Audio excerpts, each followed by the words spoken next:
Headlines आपने जानी। यहाँ आपको खबर दी कि गुज़िश्ता रात कराची में डिस्ट्रिक्ट वेस्ट पुलिस की जानिब से कॉम्बिंग सर्च ऑपरेशन किया गया। औरंगी टाउन में रहीम शाह कब्रिस्तान के करीब पुलिस मुकाबला हुआ। फायरिंग के तबादले में एक डाकू फरार हो गया। इसी हवाले से मजीद जानते हैं शहजाद चौधरी से। जी शहजाद।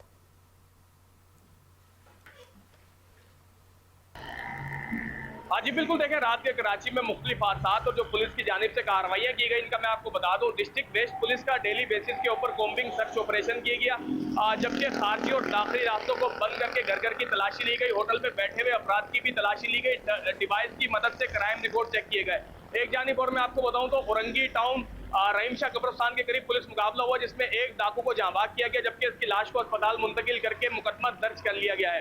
एक जानिब और मैं आपको बताऊं तो बल्दिया जंगल स्कूल के करीब फायरिंग से एक शख्स जख्मी, जिसको तिब्बी इलाज के लिए जिला अस्पताल मुंतकिल करके पुलिस की जानिब से वाक़े की तहकीकात की जा रही है। दूसरी जानिब मैं आपको बताऊं तो गार्डन ब्लोच गार्डन हॉल के करीब अपनी ही फायरिंग से दो शख्स जख्मी, जिनको तिब्बी इलाज के लिए जिला अस्पताल मुंतकिल किया गया, जबकि पुलिस की जानिब से वाक़े की तहकीकात की जा रही है। एक जानिब और मैं आपको बताऊं तो करीमाबाद ब्रिस्टल ब्रिज के करीब गुज़िश्ता कुछ रोज पहले नामालूम गाड़ी से एक शख्स जो है जख्मी हुआ था, जो दौरान इलाज जिला अस्पताल में इंतकाल कर गया। जी।